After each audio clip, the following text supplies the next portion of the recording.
ಥರ ಅಲ್ವಾ? ಅಷ್ಟು ಗ್ಲಾಸ್ ಹುಷಾರು.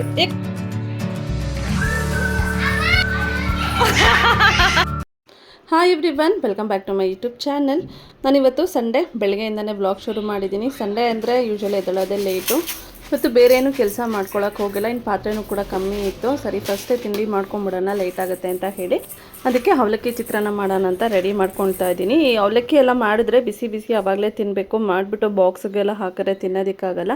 ಅದಕ್ಕೆ ಈ ಥರದ್ದು ಏನಾದ್ರು ಇದ್ದರೆ ನಾನು ಅವರು ಶಂಕರ್ಗೆ ರಜಾ ಇರುತ್ತಲ್ಲ ಆ ಟೈಮಲ್ಲಿ ಮಾತ್ರ ಮಾಡ್ತೀನಿ. ನಾನು ಯಾವ ರೀತಿ ಅವಲಕ್ಕಿ ಚಿತ್ರಾನ್ನ ಮಾಡ್ತೀನಿ ಅನ್ನೋದನ್ನ ನಿಮ್ಮೊಂದಿಗೆ ಶೇರ್ ಮಾಡ್ತಿದ್ದೀನಿ. ಮೊದಲು ನಾನು ನಮ್ಗೆ ಎಷ್ಟು ಬೇಕಷ್ಟು ಅವಲಕ್ಕಿನ ತೊಗೊಂಡು ಅದನ್ನ ಕೇರ್ಬಿಟ್ಟು ಕ್ಲೀನ್ ಮಾಡಿಕೊಂಡು ಒಂದೆರಡು ಸಲ ಚೆನ್ನಾಗಿ ತೊಳೆದ್ಬಿಟ್ಟು ಒಂದು 5 ನಿಮಿಷ ಮಾತ್ರ ನೆನೆಸಿಡಬೇಕು. ಫುಲ್ಲು ನೆನೆಯುವಂಥ ಅವಶ್ಯಕತೆ ಬೇಡ. ಹಿಂಗೆ ಒಂದು ಸ್ವಲ್ಪ ಕಟ್ ಮಾಡಿದ್ರೆ ಒಂದು ಸ್ವಲ್ಪ ಕಟ್ಟಾಗೋ ಥರ ಆದರೂ ಇರಬೇಕು. 5 ನಿಮಿಷ ಆದಮೇಲೆ ಅದನ್ನು ಹಿಂಡ್ಬಿಟ್ಟು ತೆಗೆದಿಟ್ಕೊಳ್ಳೋದಂಥ ಅವಶ್ಯಕತೆ ಇಲ್ಲ. ಈ ಥರ ಜಾಲರಿ ಬರುತ್ತಲ್ಲ ಅದರಲ್ಲಿ ಹಾಗೆ ಸೋರು ಹಾಕ್ಬಿಟ್ಟು ಮೇಲೆ ಒಂದು ಸ್ವಲ್ಪ ನೀರು ಚುಮ್ಕಿಸ್ಬಿಟ್ಟು ಇಟ್ಕೊಂಡ್ರೆ ಸಾಕಾಗುತ್ತೆ. ಈ ರೀತಿ ಮಾಡೋದ್ರಿಂದ ತಿನ್ನೋದಕ್ಕೆ ಚೆನ್ನಾಗಿರುತ್ತೆ ಗೊತ್ತಾ. ಜಾಸ್ತಿ ನೆನೆಸ್ಬಿಟ್ಟು ಹಿಂಡಿ ಕೂಡ ಹಾಕ್ತಾರೆ, ಆ ಥರ ಹಾಕಿದ್ರೆ ಸ್ವಲ್ಪ ಮೆತ್ತಗಿರುತ್ತೆ. ನಾನು ಈ ಥರ ಟ್ರೈ ಮಾಡಿದಾಗಿಂದ ಇದೇ ಟೇಸ್ಟು ಚೆನ್ನಾಗಿದೆ, ಅದಕ್ಕೆ ಅವತ್ತಿಂದ ನಾನು ಇದೇ ರೀತಿಯೇ ಮಾಡೋದು. ಇವಾಗ ಅದೆಲ್ಲ ಕಟ್ ಮಾಡ್ಕೊಂಡಿರೋದನ್ನೆಲ್ಲ ಒಗ್ಗರಣೆ ಹಾಕೋಷ್ಟರಲ್ಲಿ ಅದು ಕೂಡ ಚೆನ್ನಾಗಿ ನೆಂದ್ಕೊಂಡಿರುತ್ತೆ. ಇವಾಗ ಒಂದು ಬಾಣಲೆ ಇಟ್ಕೊಂಡು ಅದಕ್ಕೆ ನಮ್ಗೆ ಎಷ್ಟು ಬೇಕಷ್ಟು ಎಣ್ಣೆ ಹಾಕ್ಕೋಬೇಕು. ಎಣ್ಣೆ ಹಾಕ್ಕೊಂಡು ಮಾಮೂಲಿ ಚಿತ್ರಾನ್ನ ಮಾಡ್ತೀವಲ್ಲ ಅದೇ ರೀತಿ ಕಡಲೆ ಬೀಜನ ಹಾಕ್ಕೊಂಡು ಫ್ರೈ ಮಾಡಿ ಎತ್ತಿಟ್ಕೊಳ್ತಾ ಇದ್ದೀನಿ. ಈ ರೀತಿ ಮಾಡೋದ್ರಿಂದ ಕಡಲೆ ಬೀಜ ಕ್ರಿಸ್ಪಿಯಾಗಿರುತ್ತೆ.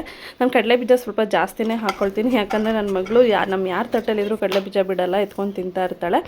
ಕಡಲೆ ಬೀಜ ತೆಗೆದಿಟ್ಕೊಂಡು ಇವಾಗ ಅದೇ ಬಾಣಲೆಗೆ 1 ಸ್ಪೂನು ಕಡಲೆಬೇಳೆ, ಉದ್ದಿನಬೇಳೆ, ಸ್ವಲ್ಪ ಸಾಸಿವೆ ಇದನ್ನೆಲ್ಲ ಹಾಕ್ಕೊಳ್ತಾ ಇದ್ದೀನಿ. ಇದೆಲ್ಲ ಸ್ವಲ್ಪ ಹೊತ್ತು ಫ್ರೈ ಮಾಡ್ಕೊಂಡಿದ್ದು ಆದಮೇಲೆ ನೆಕ್ಸ್ಟು ನಾನು ಕರಿಬೇವಿನ ಸೊಪ್ಪು ಹಾಗೆ ಹಸಿಮೆಣಸಿನ್ಕಾಯಿ, ಈರುಳ್ಳಿ ಇದನ್ನೆಲ್ಲ ಹಾಕ್ಕೊಂಡು ಕೂಡ ಫ್ರೈ ಮಾಡ್ಕೊಳ್ತಾ ಇದ್ದೀನಿ. ಇದ್ರ ಜೊತೆಗೆ ಸ್ವಲ್ಪ ಶುಂಠಿ ಹಾಕ್ಕೊಂಡ್ರು ಕೂಡ ಚೆನ್ನಾಗಿರುತ್ತೆ, ಅದನ್ನು ಹಾಕ್ಕೋಬೋದು.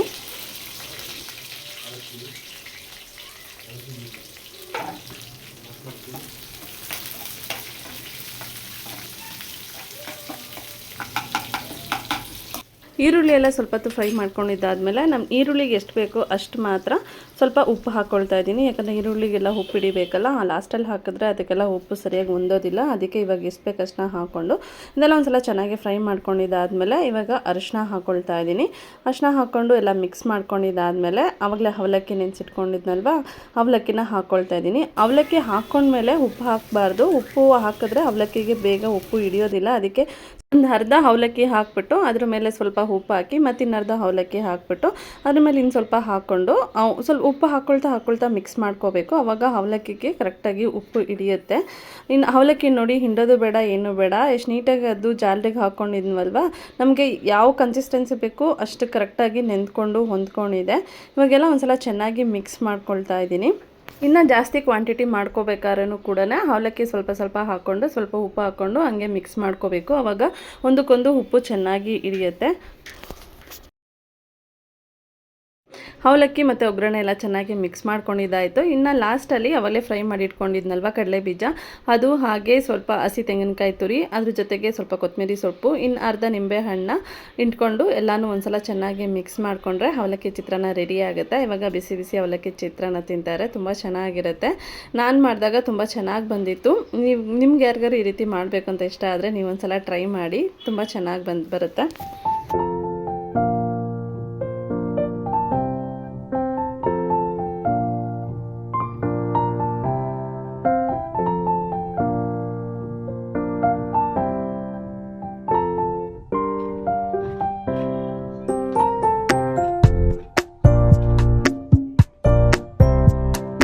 ಇನ್ನು ಇವತ್ತು ಬ್ರೇಕ್ಫಾಸ್ಟ್ ಜೊತೆಗೆ ಒಂದು ABC ಜ್ಯೂಸ್ ಮಾಡ್ಕೊಳ್ಳೋಣ ಅಂತ ರೆಡಿ ಮಾಡಿಟ್ಕೊಂಡಿದ್ದೆ. ಇಲ್ಲಿ ಒಂದು ಆ್ಯಪಲ್ ತೊಗೊಂಡಿದ್ದೀನಿ, ಒಂದು ಕ್ಯಾರೆಟು, ಬೀಟ್ರೂಟು, ಹಾಗೆ ಮನೆಯಲ್ಲಿ ಸ್ವಲ್ಪ ಬೆಟ್ಟದ ನೆಲ್ಲಿಕಾಯಿ ಇತ್ತು ಅದು ಒಂದು, ಅದ್ರ ಜೊತೆಗೆ ಸ್ವಲ್ಪ ಶುಂಠಿ ಹಾಕ್ಕೊಂಡಿದ್ದೀನಿ. ಇದಿಷ್ಟು ಇವಾಗ ಮಿಕ್ಸಿ ಜಾರ್ಗೆ ಹಾಕ್ಕೊಂಡು ಸ್ವಲ್ಪ 1 ಗ್ಲಾಸ್ ಆಗೋಷ್ಟು ನೀರನ್ನ ಹಾಕ್ಕೊಂಡು ಗ್ರೈಂಡ್ ಮಾಡ್ಕೊಳ್ತೀನಿ. ಮಧ್ಯ ಮಧ್ಯ ಬೇಕಾದ್ರೆ ಇನ್ನೂ ಸ್ವಲ್ಪ ನೀರನ್ನ ಸೇರಿಸ್ಬೋದು. ಲಾಸ್ಟಲ್ಲಿ ಬೇಕಂದರೆ ನಿಂಬೆಹಣ್ಣು ಹಿಂಡ್ಕೊಬೋದು, ಬೇಡ ಅಂದರೆ ಬೇಡ. ನಾನು ಇವತ್ತು ಏನು ಹಿಂಡ್ಕೊಂಡಿಲ್ಲ, ಹಾಗೆ ಮಾಡ್ಕೊಂಡಿದ್ದೀನಿ. ನಾನು ಈ ಥರ ಜ್ಯೂಸ್ಗಳೇನಾದ್ರು ಮಾಡಿದ್ರೆ ಅದನ್ನ ಫಿಲ್ಟರ್ ಮಾಡೇನೋ ಹಾಕ್ಕೊಳ್ಳಲ್ಲ, ಹಾಗೆ ಡೈರೆಕ್ಟಾಗಿ ಕುಡಿತೀನಿ. ಯಾಕಂದರೆ ಅದರಲ್ಲಿರೋ ಫೈಬರ್ ಎಲ್ಲ ನಮ್ಮ ದೇಹಕ್ಕೆ ಹೋದರೆ ಒಳ್ಳೇದಲ್ವ, ಹಾಗಾಗಿ ಫಿಲ್ಟರ್ ಮಾಡ್ದಿರಾನೆ ಕುಡ್ಕೊಳ್ತೀವಿ. ನಾನು ವಾರಕ್ಕೆ ಒಂದು 3 ಸಲ ಇದಲ್ದಿರ ಇನ್ನು ಬೇರೆ ಬೇರೆ ಥರ ಡಿಟಾಕ್ಸ್ ಡ್ರಿಂಕ್ನ ಮಾಡ್ಕೊಳ್ತೀನಿ. ಎವ್ರಿ ಡೇ ಏನು ಕುಡಿಯೋದಕ್ಕೆ ಹೋಗೋದಿಲ್ಲ, ವಾರಕ್ಕೆ ಒಂದು 3 ಸಲ ಮಾಡ್ಕೊಳ್ತೀವಿ ಅಷ್ಟೇ. ಇವಾಗ ಕಲರ್ಫುಲ್ಲಾಗಿ ಬ್ರೇಕ್ಫಾಸ್ಟ್ ರೆಡಿ ಆಯಿತು, ಸಂಡೇ ಬ್ರೇಕ್ಫಾಸ್ಟ್. ಇವಾಗ ತಿಂಡಿ ತಿಂದ್ಬಿಟ್ಟು ಇನ್ನು ಮುಂದಿನ ಕೆಲಸ ನೋಡೋಣ. ಚಿತ್ರಾನ್ನ ತಿಂದ್ಬಿಟ್ಟು ಟೇಸ್ಟ್ ನೋಡು. ಅಪ್ಪ ತಟ್ಟೆ ಬೀಳುತ್ತದು. ಬಾಯಲ್ಲಿ ಚೆನ್ನಾಗಿದೆಯಾ? ಚೆನ್ನಾಗಿದೆ. ನಾನು ಬೇರೆ ಥರ ಮಾಡ್ತೀನಿ. ಖಾರನ ಪುಟ್ಟ ಓಡೋಗ್ತಾವಳೆ. ನಮಗೆ ಸ್ವಲ್ಪ ಖಾರ ಇದೆ ಅಂತ ಹಸಿಮೆಣ್ಸಿನ್ಕಾಯಿ ಹಾಕಿದ್ನವಲ್ಲ, ಆರುಷಿಗೆ ಅದನ್ನೇ ತಿನ್ಸಿದ್ರೆ ಅವಳು ಖಾರ ಅಂದ್ಬಿಟ್ಟು ಒಂದು ತುತ್ತಿಗೆ ಓಡೋಗ್ಬಿಟ್ಟು ನೀರು ಕುಡ್ಕೊಂಬರ್ತಿದ್ದಾಳೆ. ಇನ್ನು ಮಧ್ಯಾಹ್ನಕ್ಕೆ ನನಗೆ ಯಾಕೋ ದೊನ್ನೆ ಬಿರಿಯಾನಿ ತಿನ್ನಬೇಕಂತ ಅನ್ನಿಸ್ತಾ ಇತ್ತು. ಇವತ್ತು ದೊನ್ನೆ ಬಿರಿಯಾನಿ ಥರ ಮಾಡೋಣ ಅಂತ ಹೇಳಿ ಚಿಕನ್ ತರಿಸಿದ್ದೆ. ಅದಕ್ಕೆ ದೊನ್ನೆ ಬಿರಿಯಾನಿ ಮಾಡ್ತಾಯಿದ್ದೀನಿ. ಮೊದಲು ಬಿರಿಯಾನಿ ಮಸಾಲ ಪೌಡರ್ ಮಾಡ್ಕೊಳ್ತಾ ಇದ್ದೀನಿ. ಈ ಮಸಾಲ ಪೌಡರ್ ಮಾಡ್ಕೊಳ್ಳೋದಕ್ಕೆ ಮೊದಲು ಒಂದು ಪಲಾವು, ಚಕ್ಕೆ, ಲವಂಗ, ಒಂದು ಧನಿಯಾ, ಜೀರಿಗೆ, ಮೆಣಸು, ಹಾಗೆ ಒಂದೆರಡು ಒಣಮೆಣ್ಸಿನ್ಕಾಯಿ, ಇನ್ನು ಮರಾಠಿ ಮೊಗ್ಗು, ಏಲಕ್ಕಿ ಕಾಯಿ, ಚಕ್ಕೆ, ಲವಂಗ, ಹಾಗೆ ಅನಾನಸ್ ಹೂ, ಈ ಥರ ಮಸಾಲ ಐಟಮ್ಸ್ ಎಲ್ಲ ಬರುತ್ತಲ್ವ, ಅದನ್ನೆಲ್ಲ ಹಾಕ್ಕೊಂಡು ಫ್ರೈ ಮಾಡ್ಕೋಬೇಕು. ಜೊತೆಗೆ ನಾನು ಸ್ವಲ್ಪ ಕಸೂರಿ ಮೆಥಿನೂ ಹಾಕ್ಕೊಂಡಿದ್ದೀನಿ. ಇದೆಲ್ಲನೂ ಒಂದ್ಸಲ ಡ್ರೈ ರೋಸ್ಟ್ ಮಾಡಿಕೊಂಡು ಪೌಡರ್ ಮಾಡಿ ಎತ್ತಿಟ್ಕೋಬೇಕು. ಅದು ಡ್ರೈ ರೋಸ್ಟ್ ಮಾಡ್ಕೊಂಡಿದ್ದಾಯಿತು. ಇವಾಗ ಅದು ಸ್ವಲ್ಪ ತಣ್ಣಗಾಗಲಿ ಅಂತ ಬಿಟ್ಬಿಟ್ಟು ಅಷ್ಟರಲ್ಲಿ ಚಿಕನ್ ತೊಳ್ಕೊಂಬರೋಣ ಅಂತ ಬಂದೆ. ಚಿಕನ್ಗೆ ಸ್ವಲ್ಪ ಅರಿಶಿನ ಹಾಕ್ಬಿಟ್ಟು ಚೆನ್ನಾಗಿ ಒಂದು 3 ರಿಂದ 4 ಸಲ ತೊಳ್ಕೊಂಡು ಬರ್ತೀನಿ.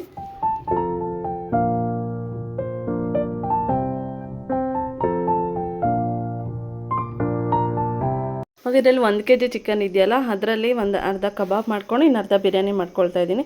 1-2 ಪೀಸ್ ಸಪ್ರೇಟ್ ಇಟ್ಕೊಂಡು, ಯಾಕಂದರೆ ಆರುಷಿಗೆ ಸಪ್ರೇಟ್ ಬಿರಿಯಾನಿ ಮಾಡ್ಕೊಡೋಣ ಅಂತ. ಅವಳು ನಮ್ಮ ಜೊತೆ ಏನಾರ ಖಾರ ಹಾಕ್ಬಿಟ್ಟು ಮಾಡಿದ್ರೆ ತಿನ್ನೋದಿಲ್ಲ. ಸ್ವಲ್ಪ ಒಂದು ತುತ್ತು ತಿಂದ್ಬಿಟ್ಟು ಖಾರ ಅಂದ್ಬಿಟ್ಟು ಓಡೋಗ್ಬಿಡ್ತಾಳೆ. ಮೊದಲು ನಾನು ಕಬಾಬ್ಗೆ ಮ್ಯಾರಿನೇಟ್ ಮಾಡಿ ಎತ್ತಿಟ್ಬಿಡೋಣ ಅಂತ ಎತ್ತಿಡ್ತಾ ಇದ್ದೀನಿ.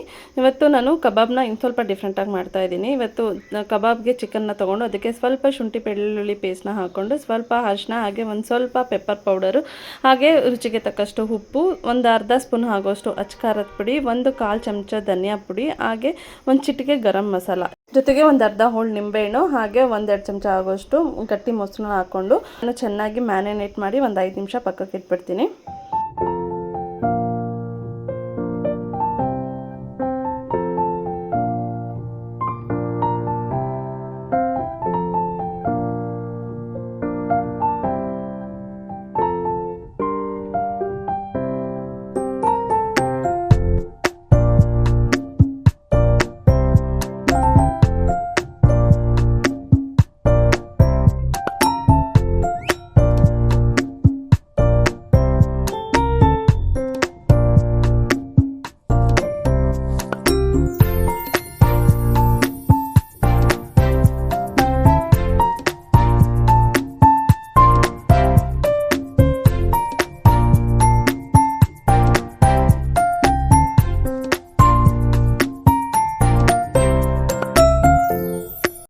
ಅದೊಂದು 5 ನಿಮಿಷ ಹಾಗೆ ಇರಲಿ. ಇವಾಗ ಒಂದು ಮಸ್ಕ್ ಮೆಲನ್ ಇತ್ತು, ನಮ್ಮ ಆರುಷಿ ಜ್ಯೂಸ್ ಕೇಳ್ತಾ ಇದ್ದಾಳೆ, ಮಸ್ಕ್ ಮೆಲನ್ ಜ್ಯೂಸ್ ಮಾಡ್ಕೊಡಮ್ಮ ಅಂತ.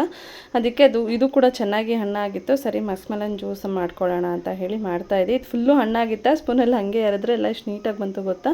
ಈ ಮಸ್ಕ್ ಮೆಲನ್ಗೆ ಸ್ವಲ್ಪ ಹಾಲು, ನೀರು, ಹಾಗೆ 1-2 ಏಲಕ್ಕಿ ಕಾಯಿ, ಇನ್ನು ಕಲ್ಸಕ್ಕರೆ ಇತ್ತು ಮನೆಯಲ್ಲಿ, ಅದನ್ನೇ ಕುಟ್ಬಿಟ್ಟು ಹಾಕ್ತಾಯಿದ್ದೀನಿ. ಮಾಮೂಲಿ ಸಕ್ಕರೆ ಬೇಡ ಅಂತ ಹೇಳಿ, ಕಲ್ಸಕ್ಕರೆ ಹಾಕಿದ್ರೆ ತುಂಬ ಒಳ್ಳೆಯದಲ್ವ ಮಕ್ಳಿಗೂ. ಅದಕ್ಕೆ ಕಲ್ಸಕ್ಕರೆನೇ ಸ್ವಲ್ಪ ಕುಟ್ಬಿಟ್ಟು ಹಾಕ್ತಾಯಿದ್ದೀನಿ.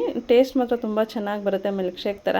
ಲಾಸ್ಟ್ ಟೈಮು 1-2 ಸಲ ಮಾಡಿಕೊಟ್ಟಿದ್ದೆ, ಅದರಿಂದ ಟೇಸ್ಟ್ ಇಟ್ಕೊಂಡು ಮತ್ತೆ ಕೇಳ್ತಾ ಇರ್ತಾಳೆ, ಅಮ್ಮ ನಂಗೆ ಮಸ್ಕ್ ಮೆಲನ್ ಜ್ಯೂಸ್ ಬೇಕು ಅಂತ ಮಾಡಿಬಿಟ್ಟು ಕೊಟ್ಟೆ. ಬಿಸಿಲಲ್ವಾ, ಇವಾಗ ಬಿಸಿಲಿಗೆ ಈ ಥರ ಜ್ಯೂಸ್ಗಳನ್ನ ಕುಡಿಬೇಕು ಅನಿಸ್ತಾ ಇರತ್ತೆ ಅವಾಗವಾಗ.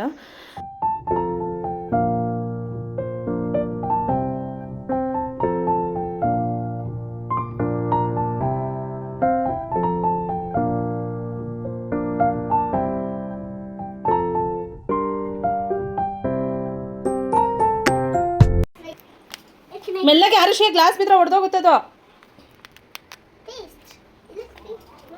ಅಷ್ಟು ಗ್ಲಾಸ್ ಹುಷಾರು. ಕುಡಿ, ಚೆನ್ನಾಗಿದ್ಯಾ? ಇಲ್ವಾ ಸ್ಟ್ರಾ ಸಿಕ್ಕಿಲ್ವಾ? ಹಂಗೆ ಕುಡಿಯೋದ್ರೆ ಇದು ಅದು 2 ಸ್ಟ್ರಾ ನಾನು ಎಲ್ಲಿ ಹುಡುಕ್ತೆ ಅಪ್ಪ ನಿಮ್ಗೆ ಈ ಥರದ್ದು ಕೊಡಲ? ಆ ಥರ ಬೆಳ್ಳಾಗಿಲ್ಲ, ಅಷ್ಟೇ ಗ್ಲಾಸ್ ಎಲ್ಲ ಬೀಳಿಸ್ಬಾರ್ದು ಇಬ್ರು. ಚೆನ್ನಾಗಿದ್ಯಾ? ಇನ್ನು ಜ್ಯೂಸ್ ಮಾಡಿ ಬರೋಷ್ಟರಲ್ಲಿ ಒಂದು 10 ನಿಮಿಷ ಚಿಕನ್ ಚೆನ್ನಾಗಿ ಮ್ಯಾರಿನೇಟ್ ಆಗಿತ್ತಲ್ವ ಕಬಾಬ್ ಮಾಡೋದಕ್ಕೆ ಅಂತ. ಇವಾಗ ಅದಕ್ಕೆ ನಾನು ಒಂದು ಮೊಟ್ಟೆ ಹೊಡೆದಾಕೊಳ್ತಾ ಇದ್ದೀನಿ. ಅದ್ರ ಜೊತೆಗೆ ಸ್ವಲ್ಪ ಕರ್ಬೇವಿನ ಸೊಪ್ಪನ್ನು ಕೂಡ ಕಟ್ ಮಾಡಿ ಹಾಕ್ಕೊಳ್ತಾ ಇದ್ದೀನಿ.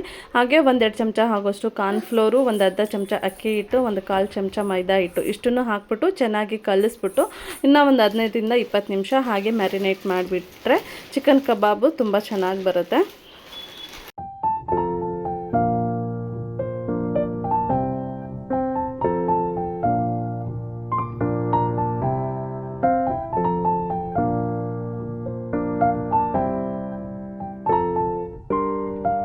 ಇವಾಗ ಬಿರಿಯಾನಿ ಮಾಡ್ತಾ ಇದ್ದೀನಿ. ಬಿರಿಯಾನಿಗೆ ಕೂಡ ಸ್ವಲ್ಪ ಚಿಕನ್ನ ಮ್ಯಾರಿನೇಷನ್ ಮಾಡ್ಕೊಳ್ತಾ ಇದ್ದೀನಿ. ಚಿಕನ್ಗೆ ಎಷ್ಟು ಬೇಕಷ್ಟು ಉಪ್ಪನ್ನ ಹಾಕೊಳ್ತಾ ಇದ್ದೀನಿ. ಅದ್ರ ಜೊತೆಗೆ ಒಂದು ಸ್ವಲ್ಪ ಅರಿಶಿನ, ಹಾಗೆ ಒಂದು ಅರ್ಧ ಚಮಚ ಅಚ್ಕಾರದ ಪುಡಿ, ಒಂದು 1/4 ಚಮಚ ಧನಿಯಾ ಪುಡಿ, ಹಾಗೆ ಸ್ವಲ್ಪ ಮೊಸರು, ಇಷ್ಟು ಎಲ್ಲನೂ ಚೆನ್ನಾಗಿ ಮಿಕ್ಸ್ ಮಾಡಿಬಿಟ್ಟು ಒಂದು 10 ನಿಮಿಷ ಇಟ್ಬಿಡಬೇಕು.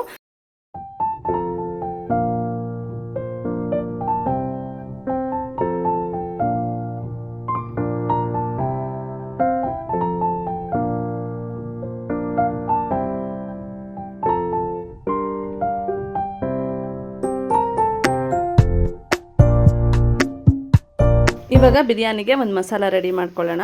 ಅದಕ್ಕೆ ಅಂತ ಒಂದು ಪ್ಯಾನ್ ಇಟ್ಕೊಂಡು ಅದಕ್ಕೆ ಸ್ವಲ್ಪ ಎಣ್ಣೆ ಹಾಕ್ಕೊಂಡು ಅದಕ್ಕೆ ಎಷ್ಟು ಬೇಕಷ್ಟು ಬೆಳ್ಳುಳ್ಳಿ, ಶುಂಠಿ, ಒಂದು ಈರುಳ್ಳಿ, 3 ಹಸಿಮೆಣಸಿನ್ಕಾಯಿ, ಪುದೀನ ಸೊಪ್ಪು, ಕೊತ್ತಂಬರಿ ಸೊಪ್ಪು ಇಷ್ಟನ್ನು ಚೆನ್ನಾಗಿ ಫ್ರೈ ಮಾಡಿಕೊಂಡು ತಣ್ಣಗಾದ್ಮೇಲೆ ಅದನ್ನ ಪೇಸ್ಟ್ ಮಾಡ್ಕೊಂಬರ್ತೀನಿ. ಇನ್ನೊಂದು ಕಡೆ ಹಾರುಷಿಗೆ ಅಂತ ಸಪ್ರೇಟು ಬಿರಿಯಾನಿ ಮಾಡಿದ್ನಲ್ವ, ಅದು ಕೂಡ ರೆಡಿ ಆಯಿತು. ಇವಾಗ ನಾನು ಏನೇನು ಮಸಾಲ ಹಾಕ್ಕೊಂಡು ಮಾಡ್ಕೊಂಡಿದ್ದೀನಲ್ವ, ಈ ಕ್ವಾಂಟಿಟಿ ಬಂದು ಒಂದು ಅರ್ಧ kg ಅಕ್ಕಿ, ಹಾಗೆ ಒಂದು ಅರ್ಧ kg ಚಿಕನ್ನು, ಇಷ್ಟು ಹಾಕ್ಕೊಂಡು ಮಾಡ್ಕೊಳ್ಳೋದಕ್ಕೆ ಮಾಡಿರೋಂಥದ್ದು.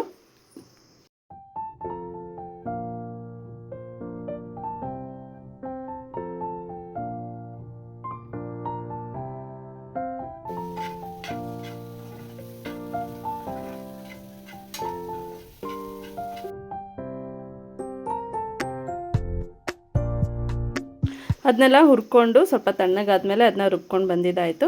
ಇವಾಗ ಒಂದು ಪಾತ್ರೆಗೆ ಎಣ್ಣೆ ಹಾಕ್ಕೊಂಡು ಸ್ವಲ್ಪ ತುಪ್ಪ ಹಾಕ್ಕೊಂಡು ಎಣ್ಣೆ ಎಲ್ಲ ಬಿಸಿ ಆದಮೇಲೆ ಇದಕ್ಕೆ ನಾವು ಪಲಾವ್ ಹಾಕೋದಕ್ಕೆ ಏನೇನು ಸ್ಪೈಸಸ್ ಯೂಸ್ ಮಾಡ್ತೀವಲ್ಲ, ಚಕ್ಕೆ, ಲವಂಗ, ಹಾಗೆ ಮರಾಠಿ ಮೊಗ್ಗು, ಪಲಾವ್ ಎಲೆ, ಅದನ್ನೆಲ್ಲ ಹಾಕ್ಕೊಂಡು ಅದಕ್ಕೆ ಒಂದು ದೊಡ್ಡ ಈರುಳ್ಳಿನ ದೊಡ್ಡದಾಗಿ ಕಟ್ ಮಾಡಿ ಹಾಕ್ಕೊಂಡಿದ್ದೀನಿ. ಇದಿಷ್ಟು ಒಂದ್ಸಲ ಚೆನ್ನಾಗಿ ಫ್ರೈ ಮಾಡ್ಕೋಬೇಕು.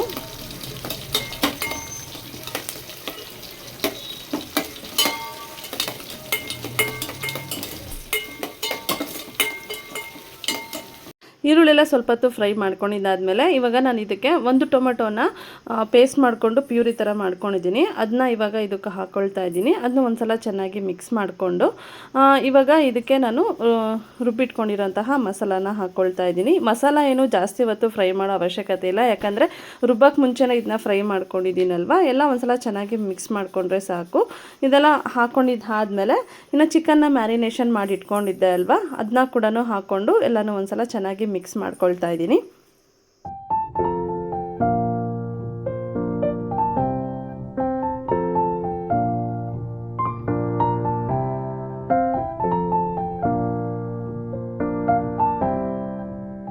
ಚಿಕನ್ನ ಹಾಕ್ಕೊಂಡಿದ್ದಾದಮೇಲೆ ಅದಕ್ಕೆ ನಾನು ಆವಾಗಲೇ ಬಿರಿಯಾನಿ ಮಸಾಲ ಪೌಡರ್ನ ಪುಡಿ ಮಾಡ್ಕೊಂಡಿದ್ನಲ್ವ, ಅದನ್ನ ಹಾಕ್ಕೊಳ್ತಾ ಇದ್ದೀನಿ. 1-2 ಚಮಚ ಆಗೋಷ್ಟು ಹಾಕ್ಕೊಂಡ್ರೆ ಸಾಕು. ಅದ್ರ ಮೇಲೆ ಸ್ವಲ್ಪ ಕಸೂರಿ ಮೇಥಿ ಇಷ್ಟನ್ನು ಹಾಕ್ಬಿಟ್ಟು ಒಂದು 5 ನಿಮಿಷ ಚೆನ್ನಾಗಿ ಫ್ರೈ ಮಾಡಿಕೊಂಡು ಒಂದು 10 ನಿಮಿಷ ಬಿಟ್ಬಿಡಬೇಕು. ಯಾಕಂದರೆ ಚಿಕನ್ ಹಾಕಿದ್ಮೇಲೆ ಸ್ವಲ್ಪ ನೀರು ಬಿಟ್ಕೊಳ್ಳುತ್ತಲ್ವ, ಅದು ನೀರು ಬಿಟ್ಕೊಂಡು ಒಂದು 5 ನಿಮಿಷ ಅದರಲ್ಲೇ ಚಿಕನ್ ಬೆಂದರೆ ಚೆನ್ನಾಗಿರುತ್ತೆ.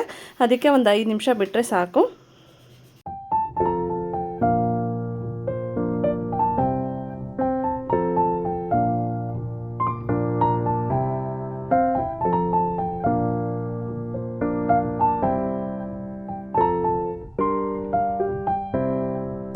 ಒಂದು 5 ನಿಮಿಷ ಆದಮೇಲೆ ನೋಡಿ ಅದರೆಲ್ಲ ಚೆನ್ನಾಗಿ ನೀರು ಬಿಟ್ಟು ಬೆಂದು ಎಣ್ಣೆ ಎಲ್ಲ ಬಿಟ್ಕೊಂಡಿದೆ. ಇವಾಗ ಅದಕ್ಕೆ ನಾನು 1-2 ಗ್ಲಾಸ್ ಆಗೋಷ್ಟು ಅಕ್ಕಿನ ಹಾಕ್ಕೊಳ್ತಾ ಇದ್ದೀನಿ. ಇದರಲ್ಲಿ ಅಕ್ಕಿ ಯಾವ್ದು ಬೇಕಾದ್ರೆ ತೊಗೋಬೋದು. ಜೀರಾ ಸಾಂಬಾರ್ ರೈಸ್ ತೊಗೋಬೋದು, ಇಲ್ಲಾಂದರೆ ಸೋನಾ ಮಸೂರಿ, ಕೋಲಮ್ ರೈಸ್ ಯಾವ್ದಾದ್ರು ತೊಗೋಬೋದು. ನಾನಿಲ್ಲಿ ಕೋಲಮ್ ರೈಸ್ನ ತೊಗೊಂಡಿದ್ದೀನಿ.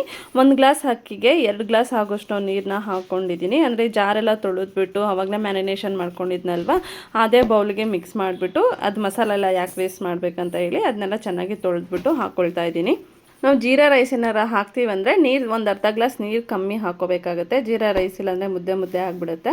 ಇದಿಷ್ಟು ಹಾಕ್ಕೊಂಡ್ಮೇಲೆ ಇವಾಗ ಅಕ್ಕಿಗೆ ಎಷ್ಟು ಬೇಕಷ್ಟು ಉಪ್ಪನ್ನ ಹಾಕ್ಕೋಬೇಕು. ಯಾಕಂದರೆ ಆಮೇಲೆ ಚಿಕನ್ ಮ್ಯಾರಿನೇಷನ್ ಮಾಡಬೇಕಾದ್ರೂ ಕೂಡ ಉಪ್ಪು ಹಾಕ್ಕೊಂಡಿದ್ದಲ್ವ, ಇನ್ನು ಇವಾಗ ಜಾಸ್ತಿ ಉಪ್ಪು ಹಾಕ್ಬಿಟ್ರೆ ಉಪ್ಪಾಗ್ಬಿಡುತ್ತೆ, ನೋಡ್ಕೊಂಡು ಹಾಕ್ಕೋಬೇಕು. ಇವಾಗ ಅದು ಕುದಿಯೋಕ್ಕೆ ಬಿಟ್ಬಿಡಬೇಕು. ನಾನು ಹಾಗೆ ಪಾತ್ರೆನಲ್ಲೇ ಮಾಡ್ತಾಯಿದ್ದೀನಿ. ಈ ರೀತಿ ಕುಕ್ಕರಲ್ಲೂ ಕೂಡ ಮಾಡ್ಕೋಬೋದು. ನಾನು ಪಾತ್ರೆನಲ್ಲೇ ಮಾಡ್ತಿದ್ದೀನಿ ಈ ನಡುವೆ. ಜಾಸ್ತಿ ಬಿರಿಯಾನಿ ಎಲ್ಲ ಟೇಸ್ಟ್ ತುಂಬ ಚೆನ್ನಾಗಿರುತ್ತೆ. ಇನ್ನು ಅದು ಆಗೋಷ್ಟರಲ್ಲಿ ಇನ್ನು ಕಬಾಬು ಕೂಡ ಚೆನ್ನಾಗಿ ಮ್ಯಾರಿನೇಷನ್ ಆಗಿತ್ತಲ್ವ, ಇನ್ನು ಅದನ್ನು ಮಾಡಿಬಿಡೋಣ ಅಂತ ಹೇಳಿ ಮಾಡ್ಕೊಳ್ತಾ ಇದ್ದೀನಿ. ಇಷ್ಟು ಬೆಂದಿದ್ದಾದಮೇಲೆ ಇದು ಮಧ್ಯೆ ತಿರ್ಸ್ಕೊಳ್ತಾ ಇರಬೇಕಾಗತ್ತೆ. ಯಾಕಂದರೆ ಹಾಗೆ ಮಾಡ್ತಿರೋದಲ್ವ, ಮಸಾಲ ಹಾಕಿರೋದ್ರಿಂದ ತಳ ಹಿಡಿಯೋ ಚಾನ್ಸಸ್ ಇರುತ್ತೆ. ತಿರ್ಸ್ಕೊಂಡು ಈ ಲೆವೆಲ್ಗೆ ಬರೋವರೆಗೂ ಬೇಯಿಸ್ಕೊಂಡಿದ್ದಾದಮೇಲೆ ಸ್ಟವ್ ಆ ಪಾತ್ರೆ ಕೆಳಗಡೆಗೆ ಒಂದು ದೋಸೆ ಮಾಡೋಂಥ ಹಂಚಿಟ್ಬಿಟ್ಟು ಅದ್ರ ಮೇಲೆ ಈ ಪಾತ್ರೆನ ಇಟ್ಬಿಟ್ಟು ಅದ್ರ ಮೇಲೆ ನಾನು ಒಂದು ಕುಟಾಣಿ ಕಣ್ಣನ್ನ ಇಟ್ಬಿಟ್ಟು ಲೋ ಫ್ಲೇಮಲ್ಲೇ ಒಂದು 10-15 ನಿಮಿಷ ಹಾಗೆ ಬಿಟ್ಬಿಟ್ರೆ ಬಿರಿಯಾನಿ ರೆಡಿ ಆಗುತ್ತೆ. ಅಷ್ಟರಲ್ಲಿ ಕಬಾಬು ಕೂಡ ರೆಡಿ ಆಯಿತು. ಇನ್ನು ಆರುಷಿಗೂ ಕೂಡ ಊಟ ಮಾಡಿಸಿದ್ದಾಯಿತು. ಇನ್ನೆಲ್ಲ ಅಡುಗೆ ಮುಗೀತು. ಹಾಗೆ ಒಂದು 15 ನಿಮಿಷನೂ ಕೂಡ ಆಯಿತು. ಇನ್ನು ಸ್ಟವ್ ಆಫ್ ಮಾಡಿಬಿಟ್ಟೆ. ಇನ್ನು ಹಂಚು ಕಾದಿರುತ್ತಲ್ವ, ಅದೇ ಬಿಸಿಗೆ ಬಿರಿಯಾನಿ ಎಲ್ಲ ಚೆನ್ನಾಗಿ ಹೊಂದ್ಕೊಂಡಿರುತ್ತೆ. ಇವಾಗ ನಾವು ಊಟ ಮಾಡೋಣ. ಬಿರಿಯಾನಿ ಅಂತೂ ಮಾತ್ರ ಸೂಪರಾಗಿ ಬಂದಿತ್ತು. ನನಗಂತೂ ತುಂಬ ಇಷ್ಟ ಆಯಿತು. ನನಗೆ ಈ ಥರ ಗ್ರೀನ್ ಕಲರ್ ಬಿರಿಯಾನಿ ಅಂದರೆ ತುಂಬ ಇಷ್ಟ ಆಗುತ್ತೆ. ಬಿರಿಯಾನಿ ಅಂದರೆ ಎಷ್ಟೊಂದು ಥರ ಬಿರಿಯಾನಿ ಇದೆಲ್ಲ, ವೆರೈಟಿ ಬಿರಿಯಾನಿ ಮಾಡ್ಬೋದು. ಆದರೆ ನಮ್ಮ ಶಂಕರ್ಗೆ ಗ್ರೀನ್ಗಿಂತ ಆಂಬೂರ್ ಬಿರಿಯಾನಿ ಮಾಡ್ತೀವಲ್ವ, ಅದಂದ್ರೆ ಇಷ್ಟ. ನಾನು ಅವಾಗವಾಗ ಎಲ್ಲ ಥರನೂ ಮಾಡ್ತಾಯಿರ್ತೀನಿ, ಯಾವಾಗಲೂ ಒಂದೇ ಥರ ತಿನ್ನೋದಕ್ಕೆ ಏನಕ್ಕೆ ಅಂತ. ಇನ್ನು ಇವಾಗ ನಾವು ಊಟ ಮಾಡ್ಕೊಳ್ತೀವಿ. ಇವತ್ತಿನ ಮಧ್ಯಾಹ್ನದ ಊಟದ ತಟ್ಟೆ ಅಂತೂ ಕಲರ್ಫುಲ್ಲಾಗಿತ್ತು. ಬಿರಿಯಾನಿ, ಕಬಾಬು, ಹಾಗೆ ಸೌತೆಕಾಯಿ, ಮೊಟ್ಟೆ, ಈರುಳ್ಳಿ, ಮೊಸರು ಬಜ್ಜಿ ಈ ರೀತಿ ಆಗಿತ್ತು ಕಲರ್ಫುಲ್ಲಾಗಿ. ಇನ್ನು ಊಟ ಎಲ್ಲ ಮುಗಿಸಿದಾಯಿತು. ಇನ್ನು ಶಂಕರ್ ಹಾಗೆ ಒಂದು ಸಂಡೇ ಬಂದರೆ ಅವರಂತೂ ಏನು ಸುಮ್ಮನೆ ಕೂರೋದಿಲ್ಲ, ಏನಾದ್ರು ಒಂದು ಮಾಡ್ತಾ ಇರ್ತಾರೆ.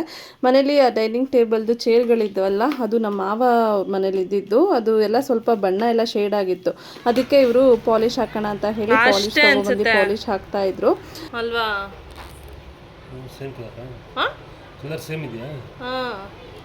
Same jet black. ನೀವು ಬರೀ ಬ್ಲ್ಯಾಕ್ ಕೇಳಿದ್ದಾ?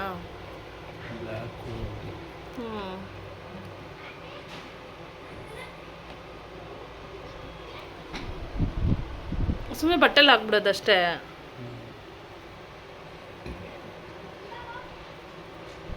ಶೈನಿಂಗ್ ಬರುತ್ತಾ? ಕೂತ್ಕೊಂಡ್ಬಿಡ್ತಲ್ಲ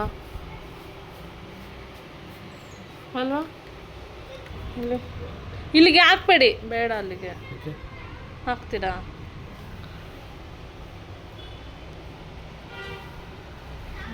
ಹೋಲಿ ಬಿಡಿ, ಹೊಸ ಚೇರ್ ಥರ ಆಗ್ತಿದೆ ಅತ್ತಾಗ.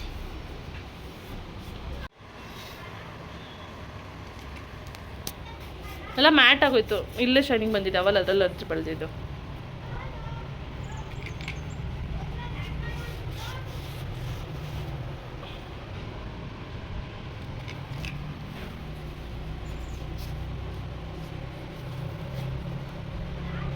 ಇನ್ನು ಸಾಯಂಕಾಲ ಹಂಗೆ ಕೆಳಗಡೆ ಬಂದಿದ್ವಿ. ಪಪ್ಪಾಯ ಎಲ್ಲ ಪಟ್ಟೊಡ್ದಿತ್ತು, ಕಿತ್ಕೊಂಡೇ ಇರಲಿಲ್ಲ. ಇನ್ನು ಅದು ಕಿತ್ಕೊಂಬರೋಣ ಅಂತ ಕೆಳಗಡೆ ಬಂದ್ವಿ. ಎಲ್ಲ ಇವತ್ತು 3 ಪಪ್ಪಾಯ ಸಿಕ್ತು.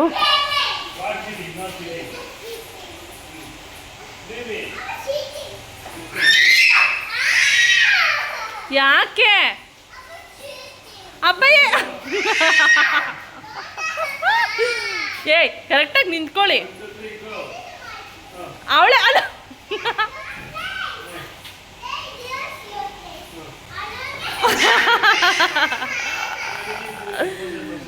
ಎಲ್ಲ ರಿಯಲ್ ಗೇಮ್ ಆಡ್ಬೇಕಪ್ಪ. Fair game.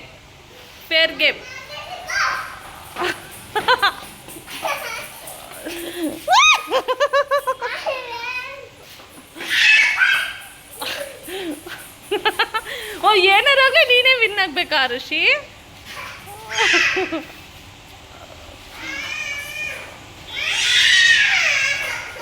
ನೋಡು,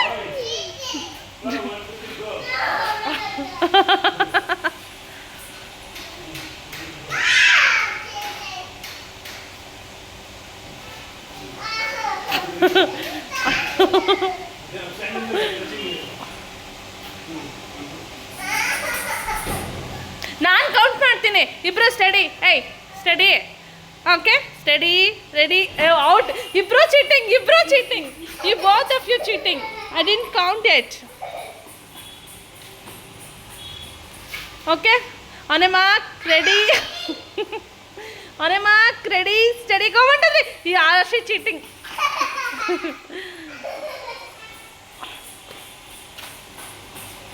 Okay, ready, steady, 1, 2, 3, go. Yeah. Ready, steady, 1, 2, 3, go. ಏಯ್, ಯಾರಾದರೂ ಆಗಲಿ.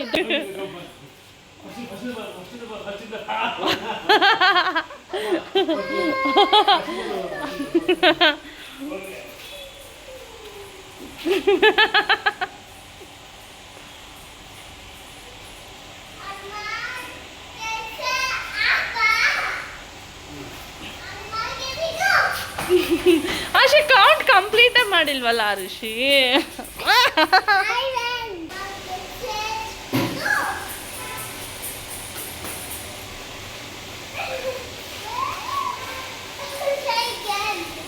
ಸಾಕು ಅಮ್ಮ ಗೋಯಿಂಗ್.